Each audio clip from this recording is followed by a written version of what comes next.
Hi everyone. Today I'm going to be talking about even more things wrong with It Happened to Nancy by Dr.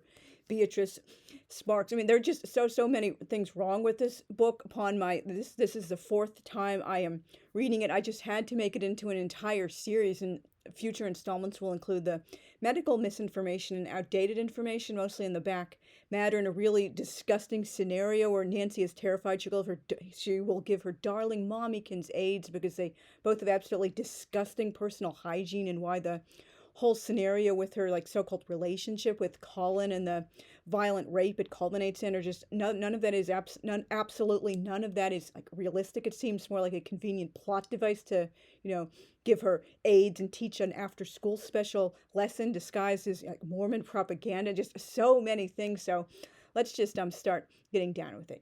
Well, it's possible Dr. Beatrice Sparks had her heart in the right place deep down in wanting to warn teens away from legitimately bad things like drug abuse, dating teachers, and eating disorders. She went about it in spectacularly awful ways. She did nothing but preach, emotionally manipulate, and fearmonger. She also made absolutely no attempts to sound like an authentic teen. Number 31, this is picking up where the last numbered list left off. I don't recall anyone in the 90s using the slang terms mag and magnif or Maggie. In the early 90s, popular words meaning awesome were fat and fly. And like seriously, could that, like other reviewers at Amazon and Goodreads have said, would that really have been a thing for 2 years, particularly with how fast a lot of slang goes in and out of fashion? Like, words such as, cool, which have like stood the test of time for almost 100 years now. That's the exception, not the rule. Like, how many people still say like groovy, or people even now like don't say fly or fat unless they're like doing a nostalgia bomb or something like that, or they're just like a vintage style blogger like wearing vintage, like they might say a groovy or something like that then. But it's just like you generally don't, you keep using the same slang words like for many years. It's like, oh, I bought a pair of Maggie Mag shoes, it was mag, really magnif. Dr. Sparks does not know how modern teenagers talk. Like, she just makes up this goofy slang. It just sounds so stupid, like Maggie Mag Magnif, loony loon. Ugh. Number 32. Nancy is beyond naive to trust a strange man who starts touching her and takes her into the center hall to recover from her asthma attack at the Garth Brooks concert stampede that never happened, at a Garth Brooks show that was never in any state in the US on April 14th in either 1990, if the perpetual calendar dating is correct, or 1991 if Dr. Fraud, messed up her dating yet again. She was constantly making stupid mistakes like that. There were so many PSAs and after school specials about stranger danger in that era. You had to be living under a rock or never watching TV or listening to the radio to not have heard or seen any of these. Children of both sexes are told that if they're lost, feeling unsafe, in trouble, etc., or even if you're like a little older, like a teenager or a preteen, to find a woman with kids for help. That's the number one priority, followed by an older woman without kids, a younger woman who doesn't have children, and finally a dad with kids, not lone men. And I know a lot of people, like particularly MRAs, they jump in that, oh, you're saying all men are evil and dangerous predators. No, most men are not rapists and child predators, thankfully.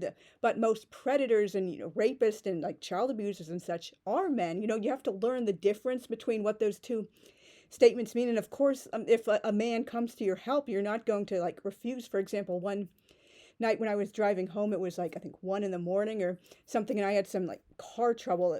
I don't remember like what exactly, but the car just like went into like, it was going crazy, and I had to like pull over onto the shoulder of the road. There was just something wrong with like the inner workings, and I was there for a while, and like a man like pulled over to the side of the road eventually and helped me. And of course I wasn't going to be like refuse him or like be afraid, although of course like a woman alone like in the middle of the night and a strange man the only one with her, there's no one else coming by, mostly that's like a scene you're supposed to like be afraid of. But sometimes it can work, but again, that's the exception, not the rule in general. Like, it's much safer, particularly if you're a woman or like a child of either sex, boy or girl, to find a mom with kids, or like a woman of any age, older or younger, for help. And then a dad with kids, because unfortunately, statistically, it's not really as safe as it is in those other scenarios. If you're like approaching a man by himself for help, or like in general, like people will say like many decent men, oh, I'm sorry, like I'm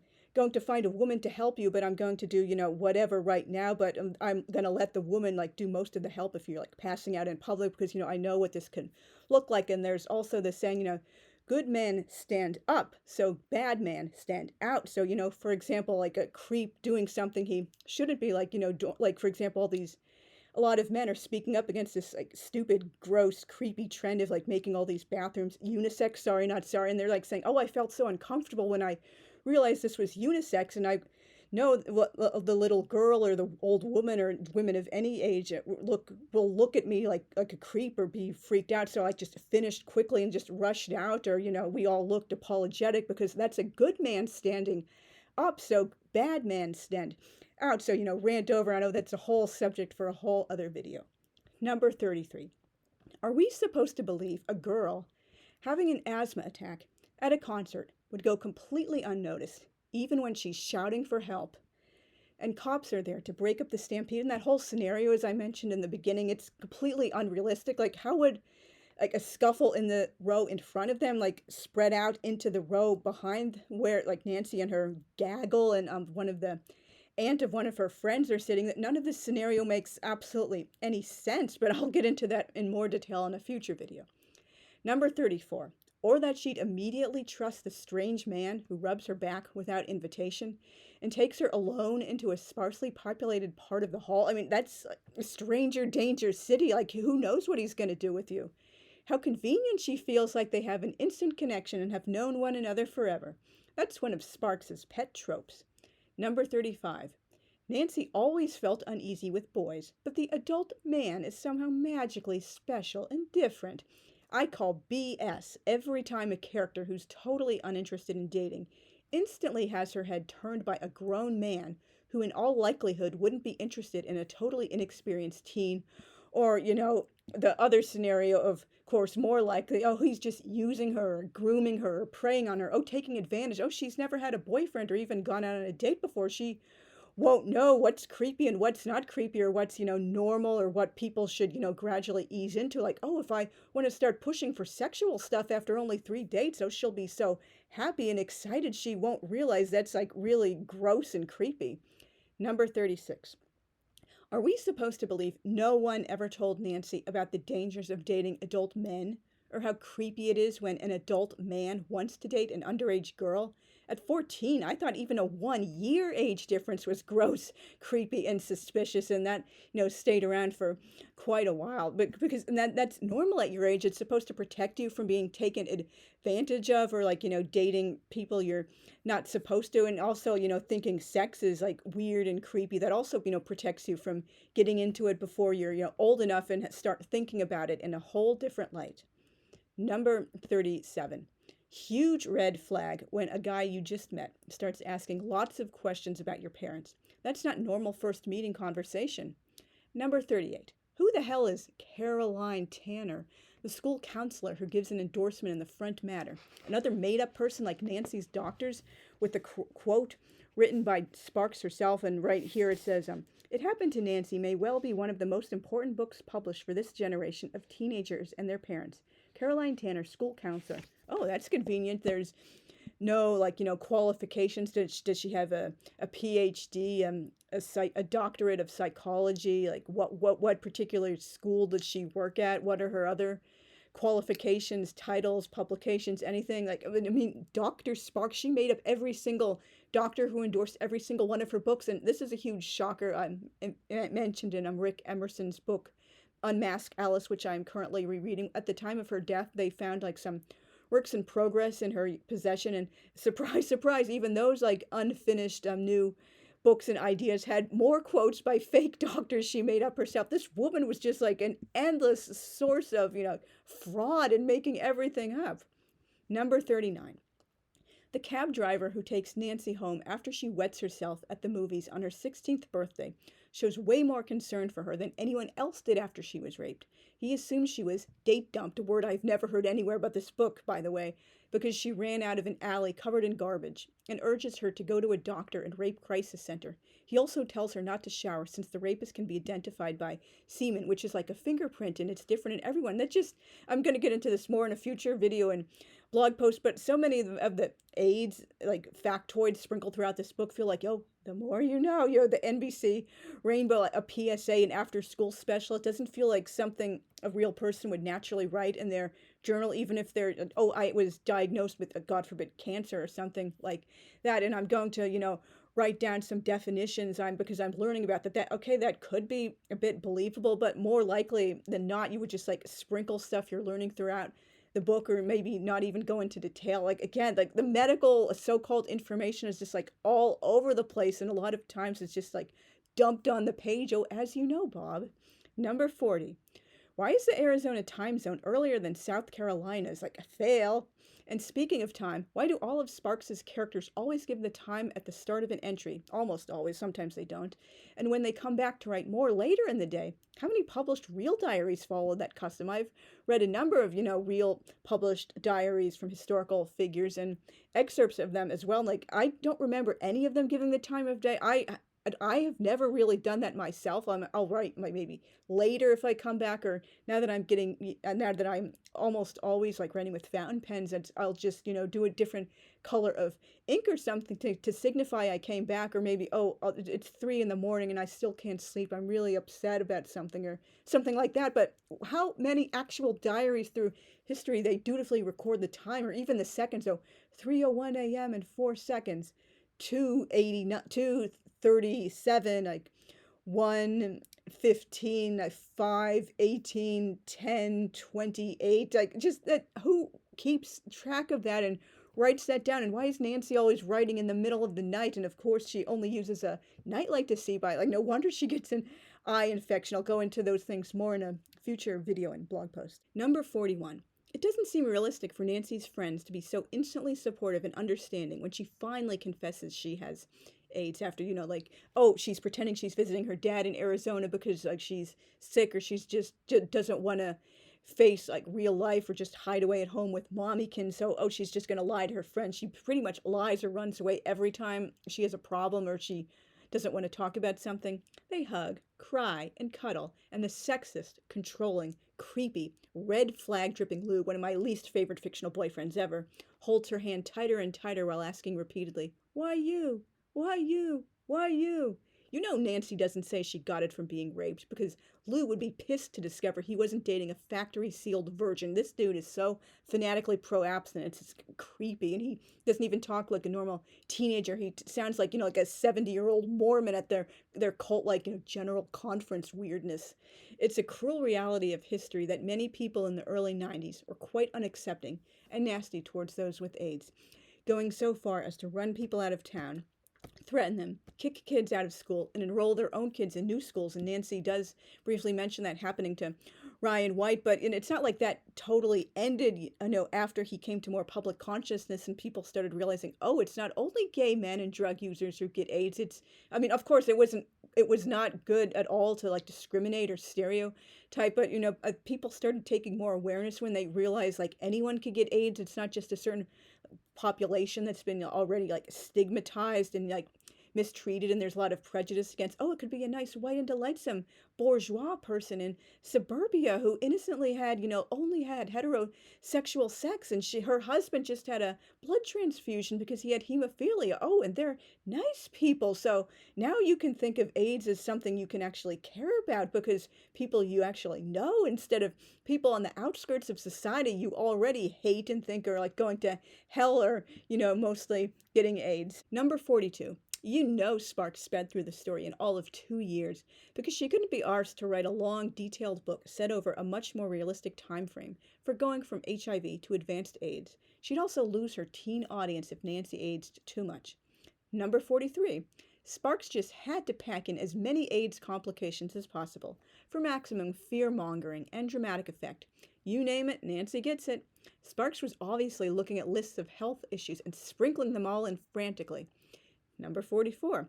For a supposed Catholic, Nancy uses an awful lot of very Mormon-specific language. Sparks just couldn't keep her Molly Mormon fingerprints off every single book she wrote, making the clues of her authorship beyond obvious, like, for example, oh, Lou and I have been together in our own planet before we came to this world, and we'll be together in our own planet kingdom again after we die through the infinity of the eternities for all time and eternity. Oh, Aunt Thelma or some other relative said, oh, we must keep ourselves unspotted from the world, and all these other like Mormon terms. And Aunt Thelma out in Idaho has a black rooster named Samuel the Lamanite or Lamanite. I'm sorry, I don't know how that word is pronounced, which is an obvious reference to the Book of Morgbot and just so many other Morgbot references. It's like she's not even trying to hide her true identity. No person who's not a Morgbot would be using all of this like very, very Morgbot specific language, and I only recognize it because I've studied a lot of world religions, and a younger online friend of mine just got sucked into the morgue when she was a teenager, and it was like really, really sad to see her getting more and more into this cult. And so that's why I recognize the language, and I've read a lot of things from ex-Mormons and watched like videos from ex-Mormons, like New Caribou David. He has a really great channel. Like he's a former Mormon. He's like so many like interesting, like eye-opening stories to tell. But like other than that, if you haven't like looked deeply into this cult, like why would you be using all this Mormon language in your diary, particularly when you're supposed to be a Catholic? Number 45. Of course, Sparks couldn't dare to pick Nancy getting AIDS through a blood transfusion or consensual premarital sex, which she does not regret. She had to be violently raped. Shades of the forced seduction trope so popular in Victorian erotica, and I have a future video planned about, the forced seduction trope. It's kind of, well, I guess it's not really the same as, but it has things in common with the rape is character development trope, which I guess you could say is also going big time in this book. And I'm obviously, for the, interests of not being, like, thrown off of YouTube or, well, I'm not monetized anyway, or just, like, worrying about, like, people not wanting to watch the video. It will not be graphic at all. It's just going to give, like, general references to things, talking about, like, the whole forced seduction trope. Number 46. How many people are already showing symptoms of HIV within a month and a half of getting infected? And number 47, she's kind of unclear, like very unclear. Like, when did Nancy actually start taking AZT? Before I started rereading it, I thought she wasn't taking it at all, because it just wasn't, that would be a pretty big thing to mention in your own journal, going through a deadly disease. Oh, I am taking a new drug called AZT, and basically this is what it does, and I hope it's going to help me. It's just like, oh, she just like mentions that like she's been taking it for a while, but never mentioned when she started taking it. The drug was in mainstream use for HIV treatment by 1990. Well, it was eventually largely replaced by more modern, effective antiretrovirals. It did make a big difference in preserving people's health and lives a bit longer, and I looked up before I started the video page on 145. She mentioned, oh, this is after her diary, self, as she calls it, conveniently got lost for 3 months, and then there was another period where the diary just got lost or misplaced. Like, I'm going to go into that in a future video and blog post, but if you're seriously like keeping a journal, you don't just let it randomly get lost or misplaced for 3 months. You always know where it is, and if that does happen, you'll just start writing in a new notebook or like a piece of like a collection of loose leaf paper until you find the diary again. So anyway, Friday, March 8th, 3:30 p.m. Mom took me out of school early to see Dr. S. Rather the eyes guy he had me go see. Another kick in the heart and head. How many more can I take? One medicine I can take will save my eyesight. Another will keep me alive, but I can't take both. I can take AZT, which is a medicine that slows the AIDS virus, or I can take ganciclovir, a medicine that can stop this blinding eye infection. But since both drugs cause anemia, a really embarrassing typo for anemia, most people can't tolerate them together. Wow, what a choice. Cue the all caps which Sparks loved. Go off AZT, which keeps people symptomless longer, or stay on AZT and go blind. Decision time, celebration time, right, and the caps. The goofy, mutant-looking doctor, who even has a science fiction accent, I'm not sure if that's some kind of like low-key racist thing or whatever. Cue the caps again. Looked at me like I uncue the caps. Was a straggly little mongrel puppy that had just been run over, and told me I had a third choice. I started to laugh and cry at the same time. I was so confused. After a while, Mom calmed me down a little, and Dr. Mutant was able to tell us that researchers had developed a new way of delivering the eye medicine so it won't cause anemia. It's spelled correctly there. They implant minuscule sustained release pellets inside the eyeball. Now, doesn't that sound fun? This keeps the drug out of the bloodstream and keeps it inside the eyeball, where it is needed. It's released in a steady, slow rate, which means you don't have the ups and downs of daily infusions. I don't think I could stand that daily bit. Oh, too bad. Well, you have a disease. You don't really have a choice, Nancy. Dr. Goofy Mutant gave me a copy of an article about ganciclovir and about a dozen other new approaches being developed to control what they call opportunistic infections. They are the usually harmless germs that attack people with AIDS-weakened immune defenses. Lucky me, I get to be a guinea pig for some of the pharmaceutical industry's more than 40 new drugs that are being tested against the viruses, bacteria, and other microscopic invaders common among the cue the caps, and the first word is in italics too. Unchosen few of us. Of all the AIDS-related illnesses, cytomegalovirus, CMZ, retinitis, is among the most frequent and devastating. Dr. M says it strikes about 20% of AIDS patients. Unless treated, it means certain loss of sight. I couldn't handle that. I couldn't write to you, dear self. I couldn't see flowers or trees or sunshine or my friends or cue the caps. Lou sucks. I possibly couldn't stand not seeing cue the caps. Lou. I've got to choose between ganciclovir and a newer medicine called foscarnet by tomorrow. What a choice. Ganciclovir causes anemia, and foscarnet harms the kidneys. Given the old-fashioned way, both drugs require daily intravenous infusions, taking 2 or 3 hours to complete. Patients must have catheters permanently implanted to receive the infusions, and if that weren't enough, the virus typically returns after 2 months of treatment, requiring still higher doses. I think I'll opt for cutting open my eye and putting in the pellets. That will last for 6 months, and a year-long type will be tested soon. We'll see. Happy dreams to you. I don't know about me. And so again, this is basically just all over the place. She's dumping in all this detailed, as you know, Bob, information about drugs, but why wouldn't she mention that she was taking AZT in the first place? And of course, like, Dr. Sparks didn't understand side effect does not mean it will, like, automatically always happen. It just means there's a risk of a certain thing happening. But many people take, all kinds of drugs, not just for HIV or AIDS, and they never have any of those side effects. So again, that's like very unclear, and like the medical information, like one time she'll be like very vague or not mentioning it, or then jumping to, oh, here's all this information I copied word for word, and who even knows? I mean, I hate to say like, oh, she's lying about everything, because like some of the AIDS stuff in here might very well be true, but we know she lied about the CDC approving it. They never saw it. She pretended a doctor's note got lost in the mail. So I kind of have to doubt everything she says. It's kind of like the boy crying wolf, unless I already know like this is absolutely true about AIDS, or at least back in those days. Number 48. Mommykins screams at Nancy for having suicidal thoughts. It still doesn't take her to any kind of therapy. Nancy is encouraged to smile and keep sweet instead of working through her shattered psychological state. Number 49. Why isn't Colin in jail? He was eventually identified as a creep who went around raping underage boys and girls both, yet he still saw no time inside of a prison cell.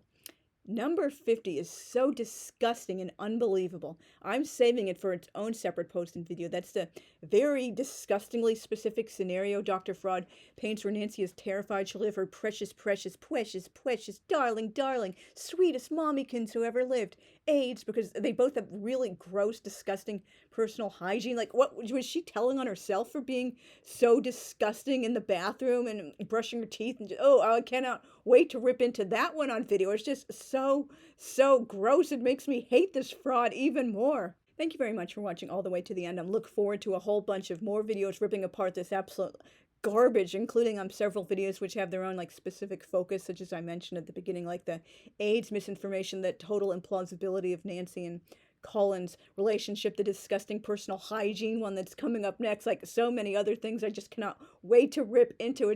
I read this fraud's books to take one for the team so other people like won't read them themselves, but it's really fun to rip her a new one and just like say, this is horrible and this is why it's horrible. And like in this one in particular, it's kind of like a 90s time capsule, but so many things about it call to mind, when I was like a preteen back in the early 90s. That doesn't make it good, but at least like, parts of it are a nostalgia bomb for me. So please leave a comment telling me, have you ever read any of this fraud's other books, or what you think of like literary fraud in general? And please subscribe if you haven't already. I will see you soon, again, very soon. Thanks for watching. Bye.